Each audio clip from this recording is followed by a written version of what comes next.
बिस्मिल्लाहिर्रहमानिर्रहीम। First year की chemistry का हमने चैप्टर 1 स्टार्ट किया है और इसके लास्ट टॉपिक हमने आइसोटॉप्स का पढ़ा था, रिलेटिव अबंडेंस ऑफ आइसोटॉप्स। तो आज जो टॉपिक हम पढ़ने जा रहे हैं दैट इज़ मास स्पेक्ट्रोमेट्री, और ये बहुत ही ज़्यादा इम्पॉर्टेंट टॉपिक है, बहुत ज़्यादा इम्पॉर्टेंट है मास स्पेक्ट्रोमेट्री। सबसे पहले हम देखते हैं मास स्पेक्ट्रोमेट्री क्या है। ठीक है, जो इंस्ट्रूमेंट हम यूज़ करते हैं उसको हम बोलते हैं मास स्पेक्ट्रोमीटर। जो इंस्ट्रूमेंट हम मास स्पेक्ट्रोमेट्री में यूज़ करते हैं उसको हम क्या बोलेंगे,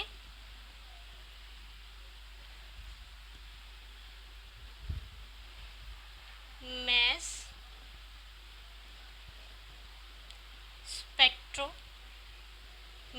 ठीक है, ओके। सबसे पहले एक साइंटिस्ट था एस्टॉन, उसने सबसे पहले मास स्पेक्ट्रोग्राफ डिस्कवर किया। उसने मास स्पेक्ट्रोग्राफ इस तरह से डिज़ाइन किया जो कि आइसोटॉप्स को आइडेंटिफाई करता है, किसी भी एलिमेंट्स के आइसोटॉप्स को आइडेंटिफाई करता है on the basis of their atomic message. उनके एटॉमिक मैसेज की बेस पे आइसोटॉप्स, एलिमेंट्स के आइसोटॉप्स को डिटेक्ट करता है। लेकिन नेक्स्ट सबसे पहले एस्टन ने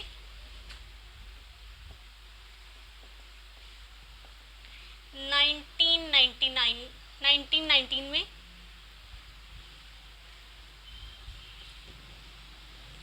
मास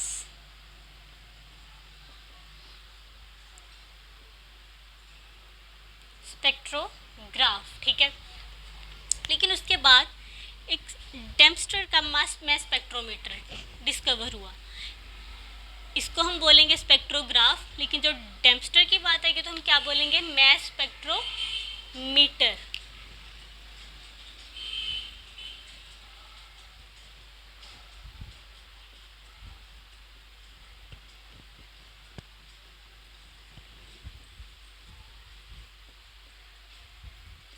डेम्स्टर्स मास स्पेक्ट्रोमीटर जो हम स्टडी करेंगे आज वो बेसिकली डेम्स्टर मास स्पेक्ट्रोमीटर है। ठीक है, और इस फिनोमिना को हम क्या बोलेंगे, मास स्पेक्ट्रोमेट्री। इसमें हम क्या करते हैं, जो एलिमेंट्स की आइसोटॉप्स हैं उनकी रिलेटिव अबंडेंस को चेक करते हैं कि कितनी परसेंट उनकी रिलेटिव अबंडेंस है, और ये हम करेंगे मास स्पेक्ट्रोमीटर के थ्रू। और इस फिनोमिना को हम बोल देंगे, इस टर्म को, mass spectrometry. First of all what is mass spectrometry. इसका प्रिंसिपल बेसिक क्या होगा, प्रिंसिपल किस पे बेस करेगा। In this technique a substance is volatilized and then ionized with the help of high energy beam of electrons. The gaseous positive ions produced are separated on the basis of mass to charge ratio, and then values of this mass to charge ratio are recorded in the form of peaks.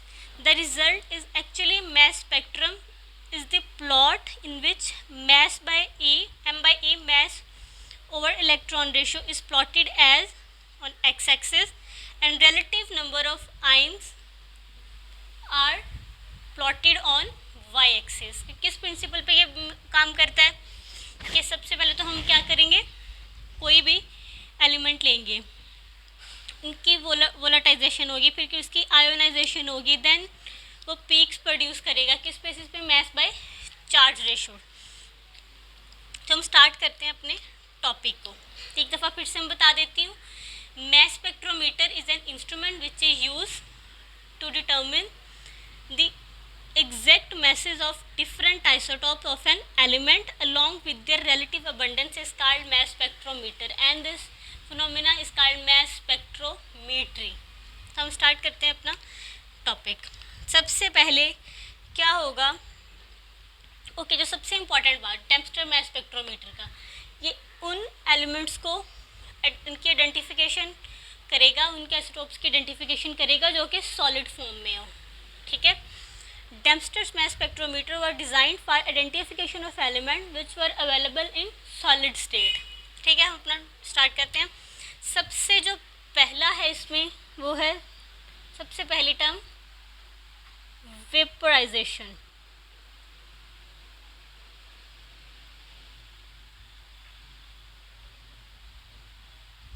Vaporisation, ठीक है, कि जो भी हमारे पास solid state में element present है उसको हम वेपर्स में कन्वर्ट करेंगे, कि जिसका भी हमने एनालिसिस करना हो या उनके आइसोटोप्स को हमें जानना हो तो पहले उस एलिमेंट को क्या करेंगे, वेपर्स में कन्वर्ट करें। The substance whose analysis for separation of isotope is required is first converted into vapour state. इनको वेपर्स में कन्वर्ट करने के लिए इसके अंदर का जो हमारे पास ये एक पूरा मैस स्पेक्ट्रोमीटर ये इंस्ट्रूमेंट है, ठीक है, उस पूरे का हम प्रेशर कितना रखना पड़ेगा, प्रेशर बहुत ही लो विच इज़ 10⁻6 to 10⁻⁻7। क्या इसका प्रेशर रखेंगे हम 10⁻⁻6 to 10⁻⁻7 टॉर, ठीक है, ये है इसका प्रेशर वेपराइजेशन में कन्वर्ट करने के लिए। अब सेकंड हमारे पास जो स्टेज आएगी दैट इज आयोनाइजेशन।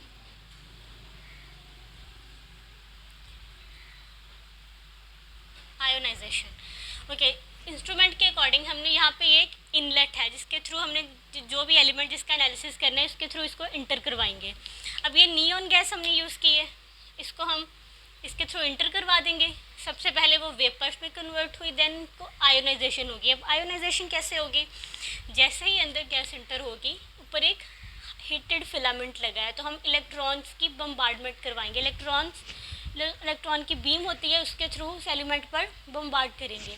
तो इलेक्ट्रॉन पर सबको पता है क्या चार्ज होता है, नेगेटिव चार्ज। इलेक्ट्रॉन पर नेगेटिव चार्ज होता है। तो जैसे ही हाई एनर्जी इलेक्ट्रॉन बीम की बम्बार्डमेंट होगी, जो एलिमेंट होगा जो भी हमने इसके अंदर इनलेट के थ्रू इसको इंटर करवाया है उसके जो आउटर मोस्ट शेल के इलेक्ट्रॉन्स होंगे वो नॉकआउट हो जाएंगे।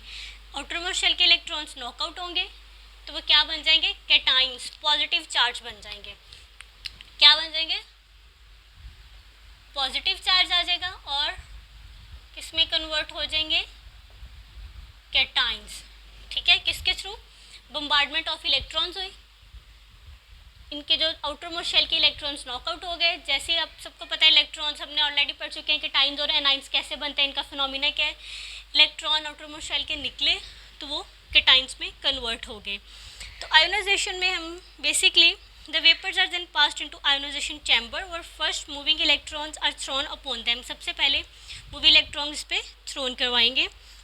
As a result, gaseous atoms are ionized and positive ions are produced, which have different masses depending upon the nature of isotopes present in them. अब ये पॉइंट नोट करने वाला है, डिपेंड किस बेस पे पॉजिटिव आइंस अलहदा हो जाएंगे, different message depending on the nature of isotope present in them. कि जो एलिमेंट है उसके जो जितने भी आइसोटोप्स होंगे जैसे जैसे उनके मैसेज वेरी करेंगे, किसी का कम होगा किसी का ज़्यादा होगा, उन मैसेज के बिना पर वो अलहदा अलहदा हो जाएंगे। अब नेक्स्ट जो हमारे पास पॉइंट होगा वो होगा एक्सेलरेशन।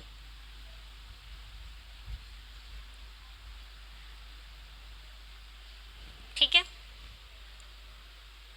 अब एक्सेलरेशन में क्या होगा, जो पॉजिटिव आइंस हमारे पास ईच आइसोटोप, हर एक आइसोटोप के जो पॉजिटिव आइंस होंगे उनकी अपनी अपनी मैस ओवर इलेक्ट्रॉन वैल्यू होगी।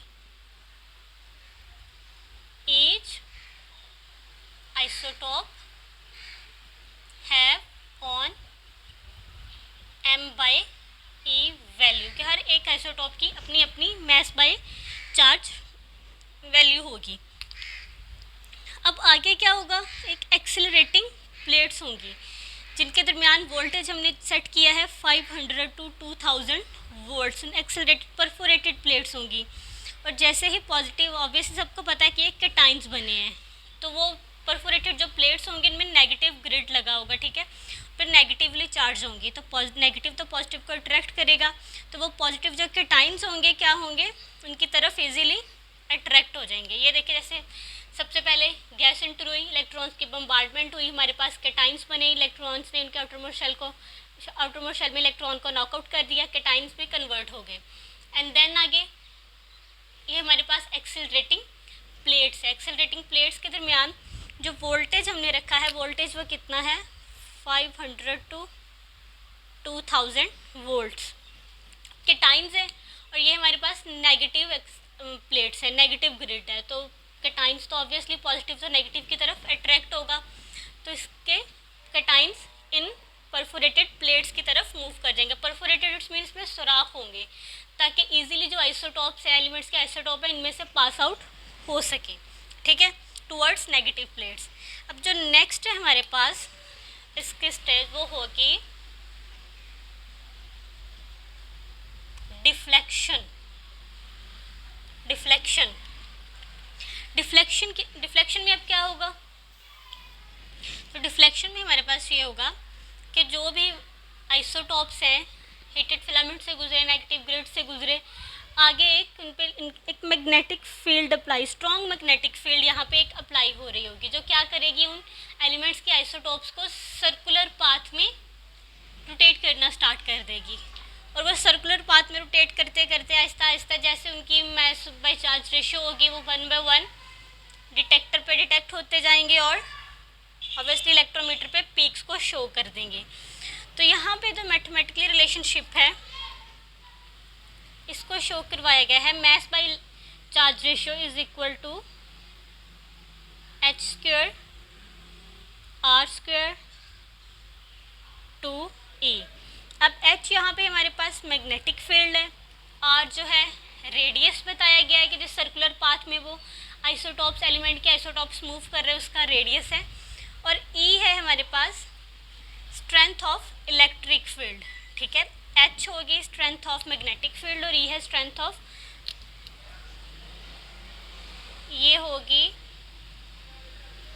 मैग्नेटिक फील्ड की स्ट्रेंथ और ये होगी इलेक्ट्रिक फील्ड की स्ट्रेंथ, ठीक है। तो ये इसकी मैथमेटिकली रिप्रेजेंटेशन हमारे पास होगी। अगर हम E को इंक्रीज करवाएं by keeping h constant, h को कांस्टेंट रखते हुए, उसका रेडियस होगा r इंक्रीज हो जाएगा। क्या आएगा, दोबारा से सुने, E को हम इलेक्ट्रिक फील्ड की वैल्यू को इंक्रीज करवाएं, मैग्नेटिक फील्ड की वैल्यू को कांस्टेंट रखें तो रेडियस है इसका इंक्रीज हो जाएगा, ठीक है। और पॉजिटिव आयन जो होंगे मास बाय चार्ज रेशियो वो डिफरेंट प्लेस पे गिरेंगे, ठीक है, एज कम्पेयर टू फर्स्ट, जैसे हमने पहले इसको किया था। अगर इनकी वैल्यू इस तरह चेंजिंग कर दे तो जो हमारे पास आइसोटॉप्स होंगे वो different mass by, on the basis of mass by charge वो डिफरेंट प्लेस पे फॉल करेंगे। सिमिलरली अगर हम मैग्नेटिक फील्ड की स्ट्रेंथ को इंक्रीज करवा दें by keeping the strength of electric field constant, कि मैग्नेटिक फील्ड को हमने इंक्रीज करवाया, सेकंड केस में इलेक्ट्रिक फील्ड की स्ट्रेंथ को कांस्टेंट रखा, तो रेडियस क्या होगा हमारा, डिक्रीज हो जाएगा, क्योंकि जैसे ही हम मैग्नेटिक फील्ड की स्ट्रेंथ को इंक्रीज करते हैं वो इनका जो सर्कुलर पाथ है वो बहुत जल्दी से बेंड, जो आइसोटॉप्स हैं बहुत जल्दी से, जैसे मैग्नेटिक फील्ड की स्ट्रेंथ को पास करवाया ताकि आइसोटॉप जल्दी से नीचे आ जाएं, तो वो उनका सर्कुलर पाथ कम हो जाएगा, इट्स मीन रेडियस भी कम हो जाएगा और वो बहुत जल्दी बेंट हो जाएंगे, जल्दी जल्दी जाके डिटेक्टर पे शो होंगे। तो ये है डिफरेंस अगर इन दो कंडीशंस को हम अप्लाई करें तो, ठीक है। अब हम नेक्स्ट हमारे पास है इलेक्ट्रोमीटर।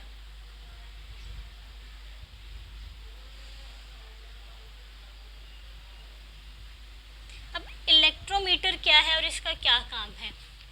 इलेक्ट्रोमीटर को हम आयन कलेक्टर भी बोलते हैं, ठीक है, इलेक्ट्रोमीटर को हम आयन कलेक्टर भी बोलते हैं कि जो आयंस को कलेक्ट करता है, कैटाइंस को उनको कलेक्ट करता है, जो कि हमारे एलिमेंट्स के आइसोटॉप्स हैं, और उस बेसिस पे हम उनको मास बाय चार्ज की बेसिस पे उनको डिफ्रेंशिएट करते हैं और इनकी रिलेटिव अबंडेंस को चेकआउट कर लेते हैं।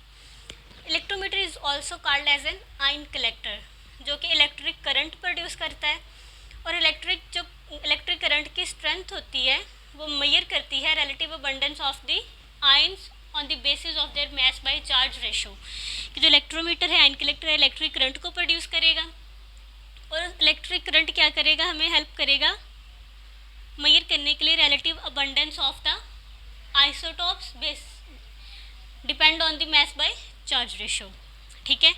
अब इस स्टेप के बाद हमारा नेक्स्ट स्टेप है comparison with carbon 12।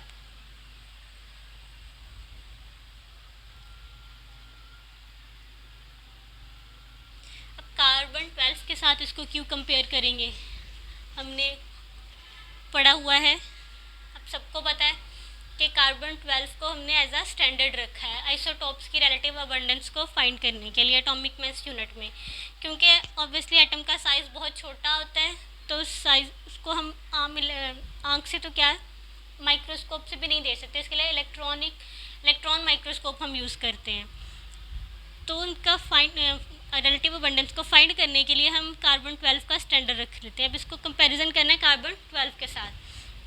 The same experiment is perform with carbon 12 isotope and current strength is compared. The comparison gives the exact mass number of isotopes, कि जो हमारे पास आइसोटोप्स के डिटेक्ट करेंगे आइन कलेक्टर पे, जो इसकी हमारे पास शो होंगी वैल्यूज़ आइसोटोप्स के, इसको क्या करेंगे हम कार्बन 12 के साथ इसकी रिलेटिव अबंडेंस के साथ कंपेयर कर लेंगे और वो हमें एग्जैक्ट मास नंबर दे देगा उस आइसोटोप का। ठीक है,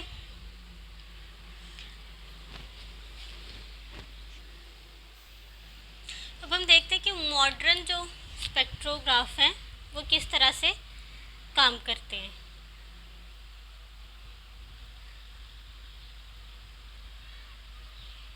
तो नेक्स्ट हमारे पास पॉइंट होगा मॉडर्न स्पेक्ट्रोग्राफ। ठीक है, तो मॉडर्न स्पेक्ट्रोग्राफ क्या करते हैं, एक डिटेक्टर लगा होता है, वो क्या करता है कि जैसे ही हमारे पास मॉडर्न स्पेक्ट्रोग्राफ में हर आइंस डिटेक्टर पे स्ट्राइक करता है, डिटेक्टर पे गिरता है, तो वो इसको एक करंट के फॉर्म में कन्वर्ट करता है। करंट के फॉर्म में कन्वर्ट करके उस करंट को एम्पलीफाई करता है, बढ़ा देता है, और रिकॉर्डर में इसकी वैल्यू रिकॉर्ड हो जाती है। ठीक है, और रिकॉर्डर कहते हैं एक ग्राफ शो करता है जो कि रिलेटिव अबंडेंस ऑफ आइसोटोप्स का होता है, और उसको हम ड्रॉ करते हैं मास नंबर और एटॉमिक रिलेटिव अबंडेंस के अगेंस्ट। ठीक है, मॉडर्न स्पेक्ट्रोग्राफ में क्या होता है, जो भी आइन है वो स्ट्राइक करेगा किस पे, डिटेक्टर पे, डिटेक्टर क्या करेगा उसको इलेक्ट्रिक करंट की सूरत में एम्पलीफाई कर देगा, और वो जाके रिकॉर्डर पे वैल्यू उसकी फीड हो जाएगी। ठीक है, और रिकॉर्डर क्या करेगा, ग्राफ शो करेगा किन दो वैल्यूज़ के बीच, रिलेटिव अबंडेंस और मास नंबर के बीच। ठीक है, लेट्स सपोज हम ये हो गई रिलेटिव अबंडेंस, हमने ले ली वाई एक्सिस पे, और मास नंबर हमने ले लिया एक्स एक्सिस पे। ठीक है, अब हमने नियॉन यूज़ किया था। नियॉन के हम सबको पता है 3 आइसोटोप्स होते हैं, नियॉन 20, 21 एंड 22। ठीक है, अब इनकी वैल्यूज़ रिलेटिव अबंडेंस जो होती है नियॉन 20 की, नियॉन के 3 आइसोटोप्स होते हैं, नियॉन 20, नियॉन 21 एंड नियॉन 22। जो रिलेटिव अबंडेंस होती है वो नियॉन 20 की सबसे ज़्यादा, नेचर में सबसे ज़्यादा नियॉन 20 प्रेजेंट होता है। ठीक है, और सेकंड नंबर पे नियॉन 22, और फर्स्ट नंबर पे नियॉन 20, सेकंड नंबर पे नियॉन 22 और थर्ड नंबर पे नियॉन 21। तो जैसे इसको हम स्पेक्ट्रोमीटर में इसकी वैल्यूज़ को चेक करते हैं, इनकी रिलेटिव अबंडेंस को चेक करते हैं, तो वो क्या करता है, इनकी हमें ग्राफ शो करता है। ग्राफ शो करता है तो ग्राफ के अकॉर्डिंग हम इसकी रिलेटिव अबंडेंस को चेक कर लेते हैं। लेट्स सपोज अगर हमारे पास नियॉन 20 है, इसको 10 से स्टार्ट कर दें, यहाँ पे है 90। ठीक है, तो नियॉन 20 की जो हमारे पास वैल्यू है रिलेटिव अबंडेंस की आएगी 90.92%। ठीक है, तो ये नियॉन 20 की रिलेटिव अबंडेंस है, नियॉन 20 जो आइसोटोप है उसकी। अब जो सेकंड है नियॉन 21, इसकी है हमारे पास, सॉरी इसकी बहुत ही कम है, विच इज़ 0.257%, 0.257%। और जो नियॉन 22 है उसकी है हमारे पास 8.82%। ठीक है, तो ये होगी हमारे पास इसकी रिलेटिव अबंडेंस, जो हमें क्या शो करवाता है, मॉडर्न स्पेक्ट्रोग्राफ के थ्रू हम चेकआउट कर सकते हैं। स्पेक्ट्रोमेट्री इस टेक्निक को यूज़ करते हुए हम रिलेटिव अबंडेंस चेक करते हैं आइसोटोप्स, डिफरेंट एलिमेंट्स के आइसोटोप्स की, जो कि सॉलिड स्टेट में हो अकॉर्डिंग टू डेम्पस्टर मास स्पेक्ट्रोमीटर। ठीक है,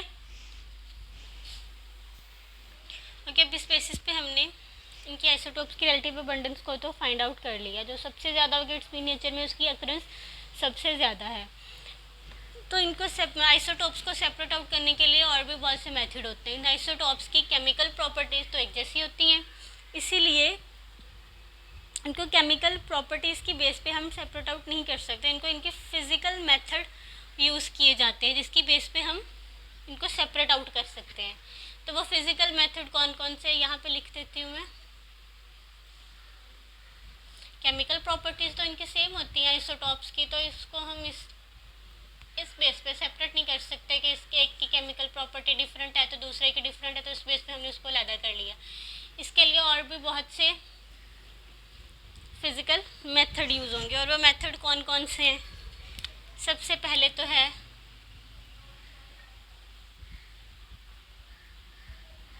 गैसियस डिफ्यूजन।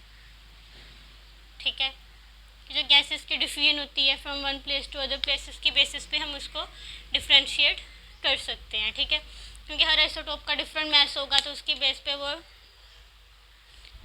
सेपरेट आउट हो जाएंगे। अब सेकंड है इसका थर्मल डिफ्यूजन। इसमें हम हीट अप्लाई करेंगे। ठीक है, इस मेथड को यूज़ करके भी हम एलिमेंट्स के आइसोटोप को सेपरेट आउट कर सकते हैं। ठीक है, अब जो थर्ड है मेथड वो क्या है, डिस्टिलेशन। ठीक है, डिस्टिलेशन के थ्रू हम इसको सेपरेट आउट कर सकते हैं। डिस्टिलेशन का जो फ्रैक्शंस में कन्वर्ट कर सकता है, हमने ऑलरेडी डिस्टिलेशन का थोड़ा सा पार्ट पढ़ा हुआ है, इसका सेपरेट से डिटेल लेक्चर एक और मैं अपलोड करूँगी, लेकिन फर्स्ट ईयर की केमिस्ट्री में हम बिल्कुल थोड़ा सा पार्ट इसका पढ़ चुके हैं, जिसमें मैंने ये बताया था कि फ्रैक्शनल डिस्टिलेशन में क्या होता है कि हमारे पास एक कॉलम होता है, डिस्टिलेशन कॉलम उसको हम बोलते हैं। उसमें डिफरेंट चैम्बर, डिफरेंट सेक्शंस बने होते हैं। इन सेक्शंस का टेम्परेचर डिफरेंट, हर सेक्शन का टेम्परेचर डिफरेंट होता है, 50 to 350 तक वेरी करता है ये। और हर एक में इनके डिफरेंट सेक्शन में हर फ्रैक्शन में इनको कन्वर्ट किया जाता है, और इस बेस पे हम इसको सेपरेट आउट कर लेते हैं। अब फोर्थ अगर हम मेथड की बात करें वो है हमारे पास अल्ट्रा सेंट्रीफ्यूज। ठीक है,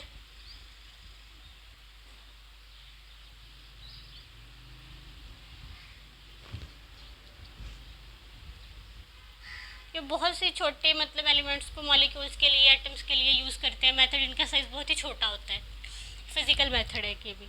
और फिफ्थ नंबर पे है हमारे पास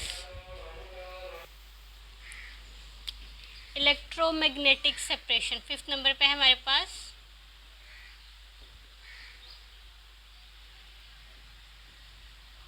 इलेक्ट्रोमैग्नेटिक सेपरेशन। ठीक है,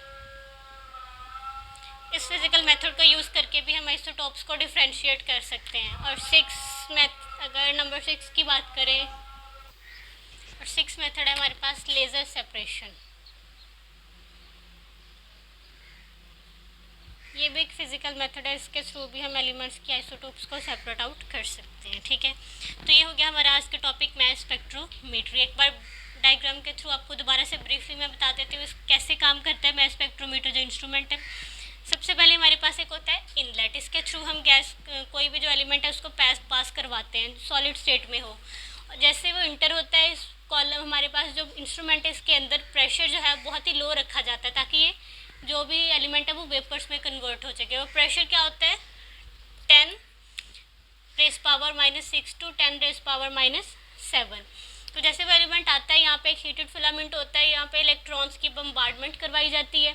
जैसे बम्बार्डमेंट होती है तो जो एलिमेंट्स के जो इलेक्ट्रॉन, आपको पता है इस पर नेगेटिव चार्ज होता है, जो आउटर मोस्ट इलेक्ट्रॉन्स होते हैं उस एलिमेंट के उनको नॉकआउट कर देता है, वो कैटाइंस में कन्वर्ट हो जाता है। तो कैटाइंस में कन्वर्ट होता है। नेक्स्ट हमारे पास परफोरेटेड प्लेट्स लगी होती हैं, इनको हम एक्सेलरेटिंग प्लेट्स भी बोलते हैं।